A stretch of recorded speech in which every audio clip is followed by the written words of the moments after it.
long-awaited sequel to a Hollywood classic at this point, but unfortunately, it's arrived with a bit of its own controversy, which in the way of internet things has now turned into a massive debate over this is racist. No, actually, this is not racist. So I thought it would be a good idea to kind of look at this from a bunch of angles today and see what people are saying, why they're saying it, and how this literally always happens anytime there's any sort of racism controversy. Bonus points if it's attached to an actually beloved franchise. I have to admit my bias from the beginning. I love The Devil Wears Prada. This is one of the first movies I remember watching as a kid, and I think it was over for me ever since then. That being said, with this being a 2006 movie about the fashion industry, it's definitely a product of its time. It has literally been 20 solid years since this movie first hit the screens, became like a massive cultural moment. That is why you can imagine people were quite excited at the announcement of The Devil Wears Prada 2, in which they pretty much got the original cast back. Now, listen, I'm a hypocrite. I don't like remakes. I don't like sequels after 20 years. I find them unnecessary. But that 8-year-old kid who just never really left my brain thinks that maybe,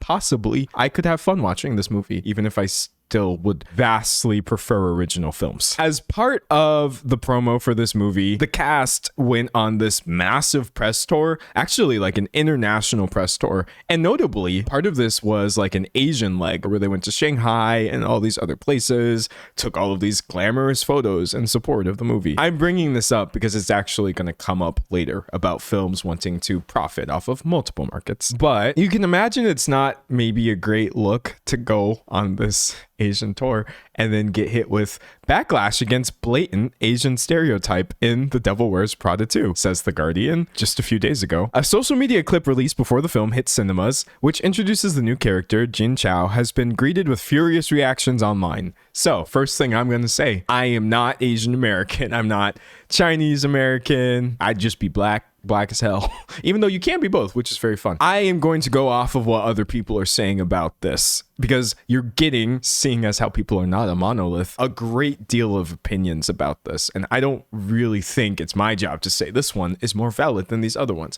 But you know what? A lot of people speaking about this are kind of getting talked over, ignored, swept under the rug, and convinced that they're crazy. And that part I don't like. I'm just going to play the clip for you. It's actually pretty short. 20th Century Fox posted on Twitter, the former assistant's new assistant. Watch a new clip from The Devil Wears Prada. Are you Andy? Yes. Hi, I'm Jin Chao. I'm your new assistant. Oh, I was wondering about that. Nice to meet you. Guess what? Nobody wanted to work in your department because it's not actual fashion. So I just got it. Isn't that cool? Okay, before we finish the clip, if you don't know anything about this movie and you're like, what is going on? You're getting a sort of parallel situation here, because 20 years ago in the first film, Anne Hathaway's character, Andy, on the right here, was actually kind of in this character's position of being like the sort of awkward, potentially out of place, newest entry into the world of high fashion. You don't want me.